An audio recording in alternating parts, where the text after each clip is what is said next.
Maligayang araw sa ating lahat. Welcome back sa panibagong presentation ngayon. Kawasaki Bajaj Pulsar N250 2024 year model ito. At syempre, dito pa rin yan sa Gold Moto Trading Kawasaki Crib, S.C. Cortez Branch, Mandaue City, Cebu. Anyway, before I forget anything else, ang kanyang cash price is 161,500 pesos. Down payment 20,000 pesos. Monthly installment for 3 years, 6,985 pesos. Reverse 500 para kay Kawasaki Bajaj Pulsar 250 natin. 2024 year model ito. Anyway, ang channel pala natin is nagbibigay ito ng basic informations tulad ng specs, features, at ang kanyang price nito. At kung bago ka pa lang sa channel ko guys, at kung sa tingin mo ay swak na swak ito sa'yo, welcome sa munting channel natin. Ako na Show TV, I am Inan, at your service. Tara, samahan nyo ko para sa kanyang review nito. Let's go! Yes, tara, unahin natin para sa kanyang headlights. You can see, naka-projector type ito. While ang kanyang low beam is naka 22.5 watts. While ang kanyang high beam is 34.5 watts. Wow naman, para sa kanyang headlight assembly. Then with additional lights naman dito, no, to other sides, left side, then right side. Yes, talagang napagka-stylish ang datingan nito para sa kanyang headlights. Then, combination color with black. Then, ang kanyang gray. Then, para sa kanyang decals, red. Then, ang kanyang white. Yes, while ang kanyang turn signal lights dito sa harap, ayan, you can see, naka-LED na rin. So, balik katamtaman ang kanyang laki nito. Left side, then right side para sa kanyang turn signal lights dito sa harap. Then, ang kanyang front suspension, you can see, naka-telescopic fork ito. Then, color black dito sa bandang itaas. Then, ang kanyang inner tube, naka-stainless ito. Then, ang kanyang, sa parteng ibaba naman, ayan. So, naka-color black ito para sa kanyang front suspension. With additional lights reflector tuwing gabi. Ayan. So, naging visible pa rin tayo tuwing night activities natin dahil sa kanyang lights reflector. To other sides, left side and right side. Wala kanyang front fender. Combination color with black, then ang kanyang gray. Decals nga red, then ang kanyang white, then ang kanyang black. Napagka-stylish tingnan para sa kanyang front fender. Then with front fender extension dito sa gilid naman. While ang kanyang tire size front is naka 100 by 80 by 17. Naka tubeless ito. While ang kanyang tire air pressure front is 25 PSI.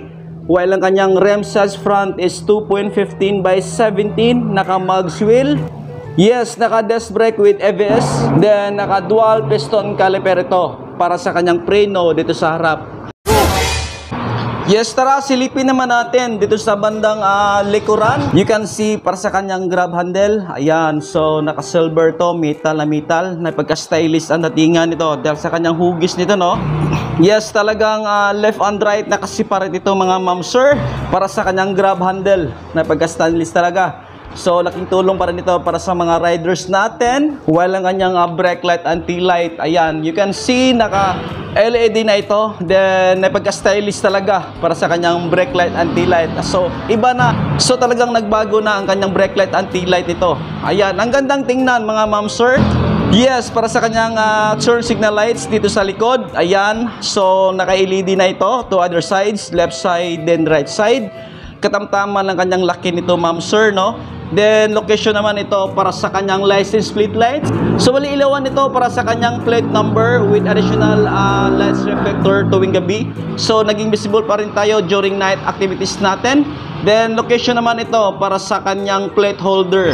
Rear fender extension naman, plastic na matte black ito. Ang gandang tingnan. While ang kanyang tire size rear is 130 by 80 by 17. Naka-tubeless pa rin ito. While ang kanyang rim size rear 3.00 by 17. Naka-mugs wheel ito ma'am sir. Is 32 PSI.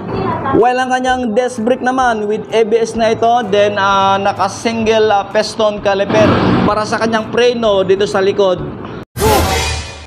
Ayan, padating naman para sa kanyang handlebar.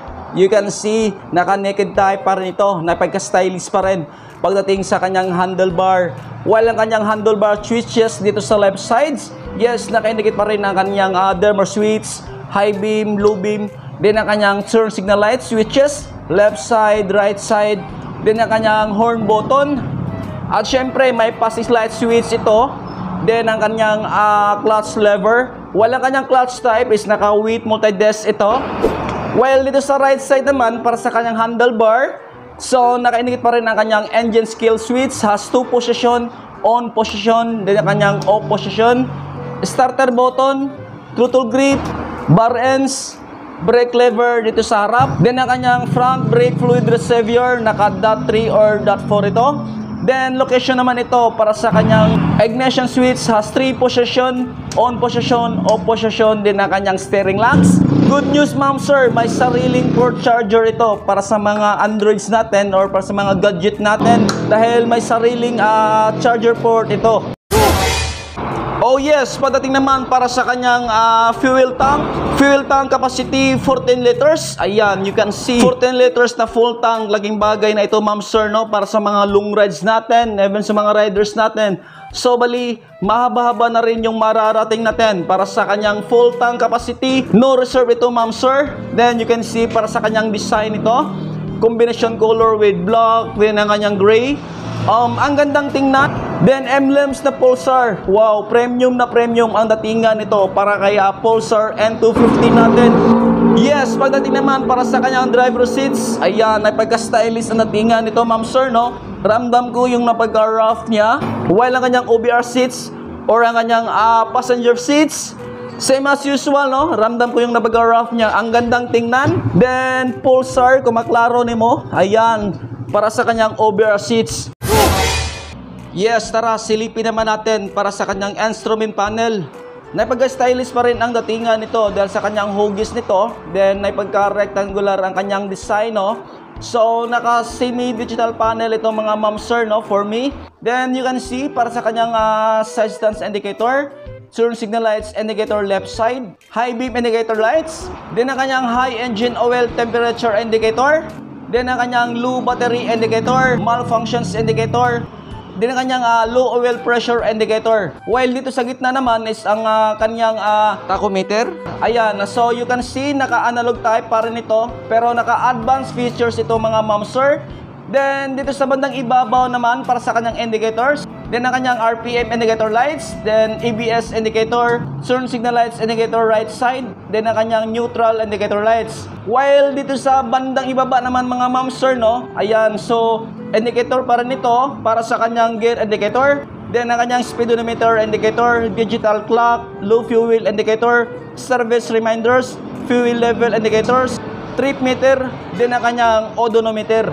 And yes, para sa kanyang mode button, then para sa kanyang select button, para sa kanyang digital panel mga ma'am sir. Oh yes, para sa kanyang left side view, tara silipin natin para sa kanyang parts and location, then para sa kanyang mga pairings nito. Ayan, you can see emblems na Pulsar. Wow, ang gandang tingnan, combination color with black, then ang kanyang gray. Talagang napagka-aggressive nito, no? Para sa kanyang mga pairings dito sa left side.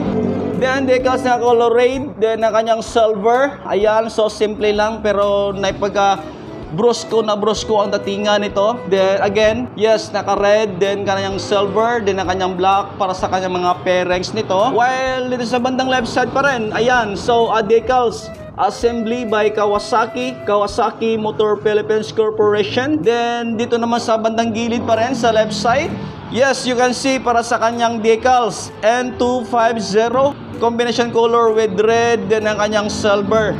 Then location naman ito para sa kanyang passenger footrest. Ayan, so you can see ma'am sir, no, naka-plain lang ito, metal na metal, then walang rubberized ito ma'am sir. Ayan, may sariling chin cover ito, plastic na plastic, then napagka-matte black ang kulay nito. While with additional rear fender naman, no, dito sa bandang ilalim. Then location naman ito para sa kanyang rear suspension. Ayan, so laking tulong para nito para sa kanyang chain drive. So para sa mga riders natin, even sa mga OVR natin, no. So naging protector para nito para sa mga moving parts natin tulad ng kanyang rear sprocket, even na kanyang drive chain ito. Ayan, so ang gandang tingnan, naipag-stylish pa rin para sa kanyang passenger footrest. Ayan, you can see. Then dito sa bandang gilid pa rin, dito sa left side, So you can see para sa kanyang rider Potris, naka-rectangular ang kanyang design with rubberized. Ayan, so goma ito mga ma'am sir. Then ang kanyang center stand. Then location naman ito para sa kanyang gear shift pedal. Ayan, so naka-metal with rubberized, bilog na bilog. Katamtaman ng kanyang laki nito. While ang kanyang gear shift pattern is naka 1 down, then all up. From neutral, 1 down para sa first gear, up ulit para sa second gear, third, fourth, then fifth. So naka 6 speed ito, constant miss para sa kanyang gear shift pattern. Yes, naka side stand para nito mga ma'am sir, no, with side stand switch ito or side stand switch indicator para sa kanyang side stand. Ayan, so you can see mga ma'am sir, no, dito sa bandang kaliwa pa rin para sa kanyang engine. Ayan, so may ano ito, no, may lalagyan para sa kanyang crash guard. Ayan, naka-mounted na ito. May pairings dito sa bandang ibaba para sa kanyang engine. Ayan, so napaka-stylish talaga ang datingan nito para sa kanyang engine cover. So ang gandang tingnan. Side view dito sa right sides para sa kanyang parts and locations. Again, para sa kanyang emblems, Pulsar, then combination color with black, then yung kanyang silver. Ang gandang tingnan, no, malapit na malapit lang para sa kanyang fuel tank. Then again, para sa kanyang mga decals, red din ang kanyang white. So combination color with black. Then dito sa bandang harapan pa rin, no. Ayan. So simple lang ang datingan nito para sa kanyang decals. Premium na premium pa rin ang datingan nito. Again, a color combination with black, then ang kanyang silver, then ang kanyang red. Then location naman ito para sa kanyang horn. Then para sa kanyang spark plug, 2 numbers, dalawang kanyang spark plug ito, to either sides, left side, then right side. Then location naman ito para sa kanyang oil filler cap, engine oil capacity is 1,300 ml. Then may sariling engine oil inspection window ito. So balito naman yung ano niya, yung brake pedal. Ayan, so naka-metal pa rin ito, then with rubberized nga makapal. Katamtaman ang kanyang laki nito para sa kanyang brake pedal. While ito naman is ang para sa kanyang rider Potris or foot pig. Ayan, so rectangular ang kanyang design with rubberized mga ma'am sir. Then location naman ito para sa kanyang brake fluid rear reservoir. So naka .3 or .4 ito. While ang passenger Potris naman, ayan, you can see, metal na metal pa rin ito mga ma'am sir. Then naka plain na ito.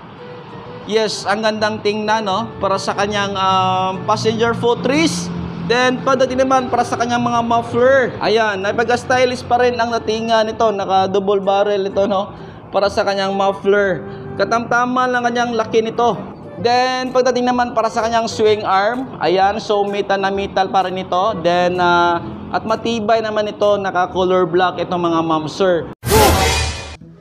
Oh yes, para sa kanyang specs, engine type 4-stroke single cylinder, bore stroke 72 mm by 61.17 mm, engine displacement 249 cc, idling speed 1,500 plus minus 100 rpm, maximum power 24.5 PS 8,750 rpm, maximum torque 21.5 Nm 6,500 rpm, ignition system DC, fuel system FI fuel injection, lubrication system Furus lubrication with sump, engine cooling oil cooled, starting system electric starter. Para sa kanyang dimension, ang kanyang length 1,989 mm, then ang kanyang width 743 mm, then ang kanyang height 1,005 mm.